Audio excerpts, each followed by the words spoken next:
بسم الله الرحمن الرحيم ومن أظلم ممن منع مساجد الله أن يذكر فيها اسمه وسعى في خرابها أولئك ما كان لهم أن يدخلوها إلا خائفين لهم في الدنيا خزي ولهم في الآخرة عذاب عظيم۔ اب تیسرا شکوہ یہاں سے شروع ہوتا ہے ومن اظلم ممن منع مساجد اللہ، اور اس سے بڑا ظالم کون ہوگا جو شخص منع کرتا ہے، روکتا ہے اللہ کے گھروں سے، اللہ کی مسجد سے، کہ ان یذکر فیہا کہ اس میں کیا ہو، ذکر کیا جائے، یاد کیا جائے، فیہا اسمہ اللہ کا نام لیا جائے، وسعی اور کوشش کرتا ہے، فی خرابیہا کہ ان مسجدوں کو برباد کرے، اس سے بڑا ظالم کون ہوگا؟ اولئک ان کی سزا یہ ہے کہ ما کان لہم ان کا کوئی حق نہیں بنتا، ان یدخلوہا کہ مسجد میں داخل ہوں، الا خائفین مگر یہ کہ سہمے ہوئے یہ آ سکتے ہیں مسجد میں، لہم فی الدنیا خزی دنیا کی زندگی میں ان کے لیے رسوائی ہے، ولہم فی الآخرۃ عذاب عظیم اور آخرت میں ان کے لیے بڑا عذاب۔ مفسرین نے یہاں پر تین چیزیں بیان کی، ایک تو بڑے بڑے مفسرین سے جو یہاں پر غلطی ہو گئی تاریخ کے نہ جاننے کی وجہ سے، اور چیزوں میں غلطی نہیں ہوئی، لیکن کیونکہ تاریخ پڑھی نہیں تھی نا اس لیے غلطی ہو گئی۔ وہ کہتے ہیں کہ بخت نصر نے جب بیت المقدس پہ حملہ کیا تو وہاں پہ عیسائیوں نے مدد کر کے یہودیوں کو مارا اور نکال دیا۔ یہ تو آپ کو پوری تاریخ میں خیر ملے گا کہ جو بیت المقدس میں اور دیگر جگہوں پہ عیسائیوں اور یہودیوں نے ایک دوسرے پہ ظلم کیے ہیں، علمان الحفیظ کھڑے کھڑے لوگوں کو جلا دیتے تھے، آگ میں پھینک دیتے تھے، بدترین سزائیں دیتے تھے، یہ ایک دوسرے کو پوری تاریخ بات کی گواہ۔ جو غلط فہمی ہو گئی ہے وہ یہ کہ بخت نصر نے حملہ کیا بیت المقدس میں، یہ بات تو ٹھیک ہے، بادشاہ تھا، لیکن وہ کہتے ہیں کہ عیسائیوں نے اس کی مدد کی اور اس کے نتیجے میں یہودی جو تھے وہ بیت المقدس میں عبادت سے روک دیے گئے۔ تو اس کا ترجمہ یوں کرتے ہیں کہ من اظلم ممن منع مساجد اللہ، اس سے بڑا ظالم کون ہوگا، یعنی عیسائیوں سے بڑھ کر ظالم کون ہوگا جو اللہ کی مسجد کو، اللہ کے گھر میں منع کرتا ہے کہ یذکر فیہا اسمہ کہ اللہ کا نام کچھ لوگ اس میں لیں، اس سے وہ روکے جاتے ہیں، یہودیوں کو روکتے ہیں۔ تو بخت نصر کی مدد کر کے عیسائیوں نے یہودیوں کو عبادت سے روک دیا۔ غلطی یہ ہے کہ بخت نصر کا جو حملہ تھا اور بیت المقدس کی جو بربادی تھی وہ حضرت عیسیٰ علیہ السلام سے بھی کوئی 586 برس پہلے ہوئی تھی۔ یہ اس زمانے کا بادشاہ ہے، بخت نصر نے اس زمانے میں حملہ کیا تھا۔ اس وقت حضرت عیسیٰ علیہ السلام کا وجود بھی نہیں تھا، حضرت عیسیٰ علیہ السلام تو اس کے بعد بھی 600 برس تقریباً 586 برس کے بعد دنیا میں تشریف لائے ہیں، پیدا ہوئے ہیں۔ تو اس لیے یہ کہنا کہ عیسائیوں نے یہودیوں کو نکال دیا تھا، یہ جن جن لوگوں نے بھی لکھا ہے غالباً تاریخ پہ نظر نہیں گئی، اس لیے یہ غلطی ہو گئی۔ دوسری رائے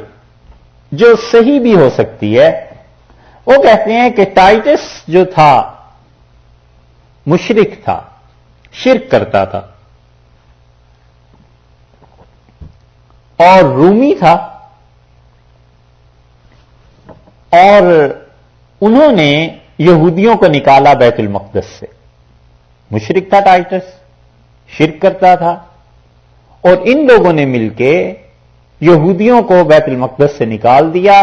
اللہ نے اس کا ذکر کیا ہے، اللہ نے فرمایا ومن اظلم ممن منع مساجد اللہ، اور ان سے بڑا ظالم کون ہوگا ان مشرکین سے، بخت نصر سے، جنہوں نے اللہ کے گھر سے نکالا ہے کہ یذکر فیہا اسمہ کہ لوگ اس میں خدا کا نام لیتے تھے، وسعی فی خرابہا اور انہوں نے اس گھر کو برباد کرنے کی کوشش کی، اجاڑا، اور اس گھر کے لیے کوشش کرتے رہے، صحیح کرتے رہے۔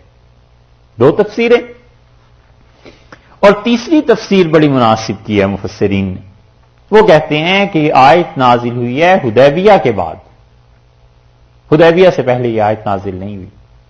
تو اللہ تعالی نے مشرکین مکہ کو یہ کہا ہے، پہلے یہودیوں کا اوپر سے ذکر چل رہا تھا اور عیسائیوں کا چل رہا تھا کہ تم آپس میں ایک دوسرے کو ایسے کہتے ہو کہ یہ ایسے دین پہ نہیں ہے، اور یہودی کہتے ہیں عیسائی، اور عیسائی کہتے ہیں یہودی دین پہ نہیں ہے، اور پھر تیسرے بھی آئے جنہوں نے کہا رسول اللہ صلی اللہ علیہ وسلم یہ اصل دین پہ نہیں ہے، مشرکین کو۔ تو اللہ نے فرمایا اس آیت میں حدیبیہ کے بعد یہ آیت نازل ہوئی کہ ومن اظلم ممن منع مساجد اللہ، اور ان سے ظالم زیادہ کون ہو سکتا ہے جو اللہ کے گھر میں روکتے ہیں لوگوں کو آنے سے، یعنی بیت اللہ میں داخلے کو منع کر دیا۔ اور حدیبیہ کی صلح اس کے وجود میں آئی ان یذکر فی اسمہ، کہ اگر اس میں اللہ کا نام لیا جاتا، رسول اللہ صلی اللہ علیہ وسلم جاتے اور صحابہ رضی اللہ عنہ جاتے تو عمرہ کرتے، خدا کو یاد کرتے۔ مشرکو تم سے زیادہ بدبخت کون ہو سکتا ہے کہ میرے گھر کے دروازے ان کے لیے بند کر دیے تو وسعی فی خرابہ، اور یہ کوشش کرتے ہیں کہ اس گھر کو اجاڑیں، بیت اللہ کو۔ اس میں ہے اشکال کہ عربوں نے تو کبھی یہ کوشش نہیں کی، وہ تو بنانے کی کوشش کرتے رہے۔ تو مفسرین کہتے ہیں کہ مسجدوں میں وہ کام کرنا جو مسجد کے شایان شان نہیں ہے، مسجد کو برباد کرنے کی بات۔ بیت اللہ کے شایان شان، بیت اللہ کا تو حق یہ تھا کہ اس میں لوگ اللہ کو یاد کریں، خدا کی توحید وہاں پر قائم ہو اور بتوں کی پرستش اور یہ چیزیں ختم کر دی جائیں۔ لیکن انہوں نے کیا کیا؟ انہوں نے خدا کے گھر کو خراب کیا، بت رکھے، یہ چیزیں رکھی، تو انہوں نے خدا کے گھر کو خراب ہی کیا کہ توحید والے لوگوں کو آنے نہیں دیا۔ رسول اللہ صلی اللہ علیہ وسلم تشریف لے گئے آخری حج کے موقع پہ مکہ مکرمہ، نہ اس سے بھی پہلے 8 ہجری میں، اور جب بیت اللہ میں حاضری ہوئی ہے تو تصویریں تھیں ہر طرف لگی ہوئی کہ حضرت ابراہیم اور حضرت اسماعیل علیہ السلام جوا کھیل رہے ہیں۔ تو رسول اللہ صلی اللہ علیہ وسلم قاتلہم اللہ، برباد ہوں، خدا کی طرف سے بربادی نازل ہو ان پہ جنہوں نے یہ تصویریں لگا دی ہیں۔ اور آپ نے فرمایا کہ میرے آباء و اجداد ایسے کرتے تھے۔ وہ تصویریں اس لیے لگا دی گئی تھیں کہ سارا عرب کھنچ کے آتا تھا ظاہر ہے حرم شریف میں، تو وہ دیکھتے تھے لوگ کہ ابراہیم اور اسماعیل علیہ السلام جوا کھیلا کرتے تھے، تو وہ ایک قسم کی سائلنٹ پریچنگ تھی کہ جوا تو اتنے بڑے بڑے لوگ کھیلتے رہتے تھے، تو مکہ میں حج کے موقع پہ بڑے بڑے جوئے کے اڈے بن جاتے تھے، کھیلتے تھے، کیونکہ تلقین یہ ہوتی تھی۔ اس لیے شریعت نے جو شدید مخالفت کی ہے نا تصویر کی، وہ اس لیے بھی کی ہے کہ تصویر کے ذریعے جرائم پھیلتے ہیں، لوگ متوجہ ہوتے ہیں، لوگ کنونس ہو جاتے ہیں ذہنی طور پہ کہ اچھا یہ کام بھی کرنے کا۔ تو اس لیے ارشاد فرمایا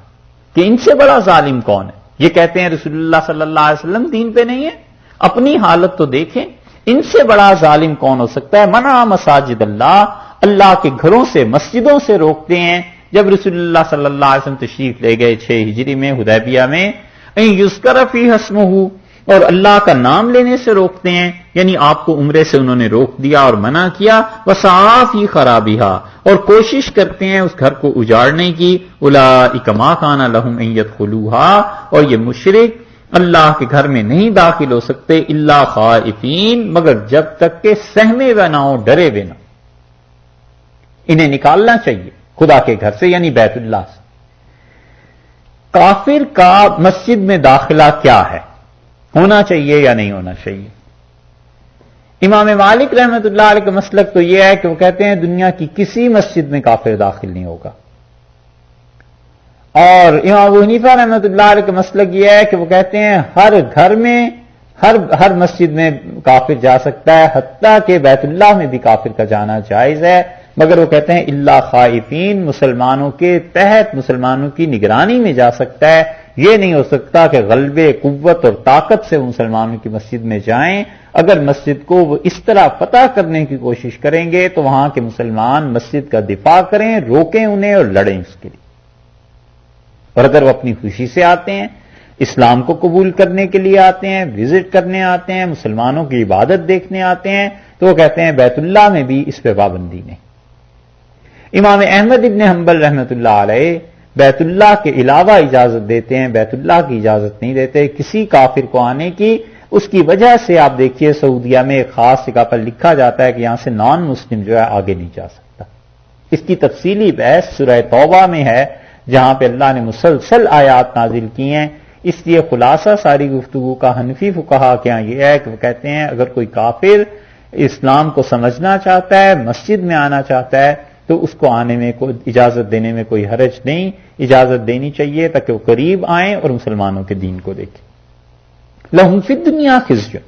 دنیا میں ان لوگوں کے لیے رسوائی ہے اور آخرت میں ان کے لیے بڑا عذاب۔